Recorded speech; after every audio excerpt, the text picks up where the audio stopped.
Hello दोस्तों, आप सभी का स्वागत है आपके अपने YouTube channel Sharda math expert में। दोस्तों, मैं हूं सोनू कुमार और आप लोग के लिए हम लेकर आए हैं एक्सरसाइज 3.1 का यानी कि दो चर वाले रैखिक समीकरण एनसीईआरटी बुक से एक्सरसाइज 3.1 लेकर आए। ठीक है, आप हमारे अगर इस वीडियो को हमारे वीडियो को अगर आप देखना चाहते हैं तो हमारे चैनल को सब्सक्राइब करें ताकि आपके मोबाइल में सबसे पहले हमारा नोटिफिकेशन वीडियो जब अपलोड होगा तो पहुँचेगा। अब देखिए 3.1 का पहला नंबर क्वेश्चन क्या लिखा हुआ है कि आफ्ताब अपनी पुत्री से कहता है, ध्यान से देखिएगा। कहता है कि आफ्ताब अपनी पुत्री से कहता है कि 7 वर्ष पूर्व मैं तुमसे 7 गुनी आयु का था। यानी आफ्ताब अपनी पुत्री से कहता है 7 वर्ष पूर्व मैं तुमसे 7 गुनी आयु का था, अब से 3 वर्ष बाद मैं तुमसे केवल 3 गुनी आयु का रह जाऊंगा। तो क्या यह मनोरंजक है? इस स्थिति को बीजगणितीय एवं ग्राफीय रूप में व्यक्त करना। तो खाली बीज गणित के रूप में लाकर के इसे क्या करना है, छोड़ देना है। तो देखिए पहला नंबर क्वेश्चन कर रहा है कि आफ्ताब अपनी पुत्री से कहता है कि 7 वर्ष पूर्व मैं तुमसे 7 गुनी आयु का था। तो यहाँ पर दोनों को मानना पड़ेगा। यहाँ पर मानेंगे माना कि आफ्ताब का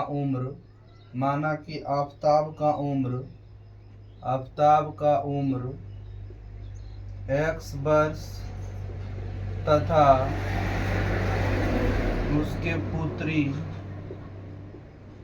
पुत्री का उम्र y वर्ष है। उसके पुत्री का उम्र कितना वर्ष है? y वर्ष है। अब लिखिएगा प्रश्न से। देखिए प्रश्न से क्या कर रहा है कि जब भी देखिए आयु से रिलेटेड वाला क्वेश्चन जब भी आएगा तो जब देखिए कहेगा पूर्व, तो पूर्व मतलब होता है पहले। अगर कहेगा पश्चात तो पश्चात का मतलब क्या होता है? बाद। जैसे मान के चलिए मेरा उम्र अभी 20 साल हो रहा है, तो बताइए कि 5 साल बाद हमारा उम्र कितना हो जाए? तो 5 साल बाद 25 साल। कहेंगे बताइए कि 7 साल पहले मेरा उम्र कितना था, तो 13 साल हो जाएगा, है कि नहीं? तो पहले कहेगा तो घटा देना, बाद कहेगा तो जोड़ देना। तो सबसे पहले हमने दोनों को बराबर कर दिया। क्या कर दिया? दोनों को बराबर कर दिया। 7 वर्ष पूर्व करा है, तब बाप में भी 7 वर्ष की कमी होगा, बेटी में भी, और कोची में अपने यानी कि आफ्ताब में भी 7 वर्ष घटेगा, उसके पुत्री में भी 7 वर्ष घटेगा। तो कितना गुनी आयु का रह जाता है? 7 गुनी। जब भी गुना भाग करना है तो बराबर के इस साइड ही करना है।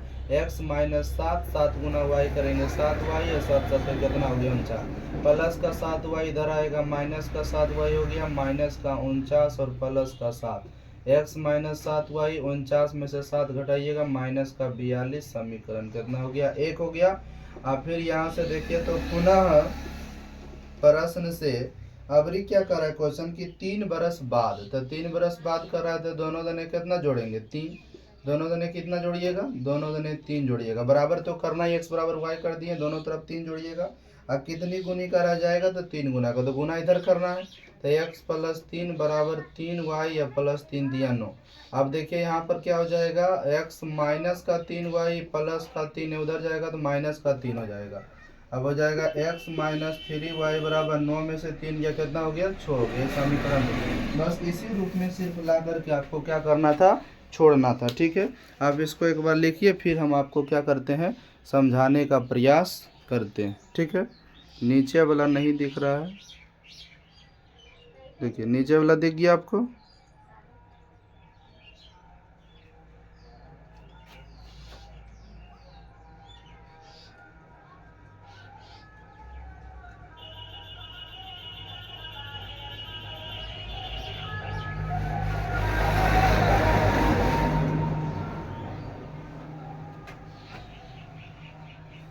देखिए अब इसको एक बार फिर से समझिए। करा था कि हमने यहाँ पर करा कि आफ्ताब का उम्र कितना मान लिया? x वर्ष, और उसके पुत्री का उम्र हमने कितना मान लिया? y वर्ष।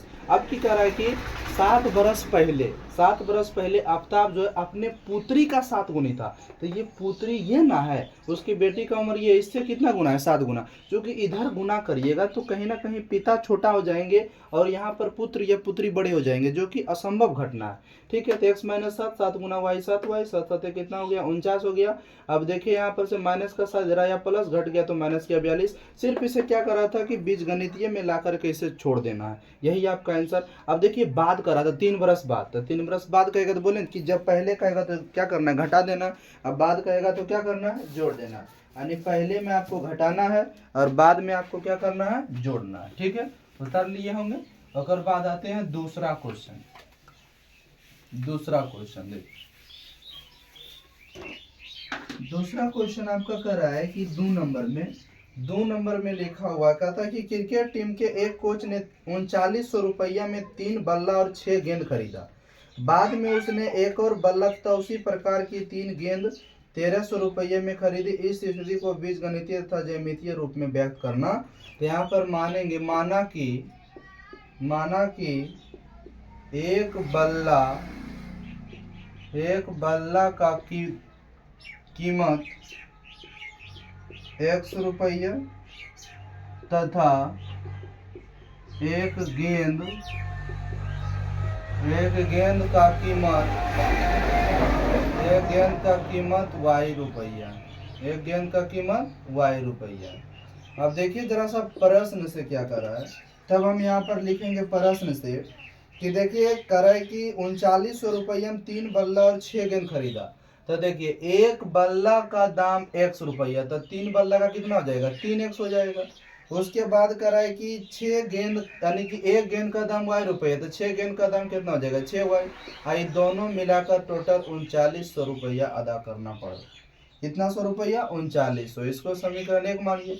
अगर बात देखिए फिर पुनः करा कि एक और बल्ला, तो एक बल्ला है तो 100 रुपया, फिर उसी प्रकार का 3 गेंद कितना रुपये में खरीदता है, 1300 रुपया में। समीकरण 2 बस इसी रूप में ला करके सिर्फ आपको क्या करना था, छोड़ देना था। हो गया, आंसर हो गया आपका, है कि नहीं। सिर्फ बीज गणित के रूप में ला करके इसको छोड़ देना था। ठीक है, इसको लिख लीजिए आप। फिर अगले क्वेश्चन 3 नंबर का देखते हैं हम लोग। 3 नंबर, ठीक है, 3 नंबर देखिए। लास्ट क्वेश्चन है 3 नंबर, क्योंकि 3.1 में मात्र 3 ही हिसाब।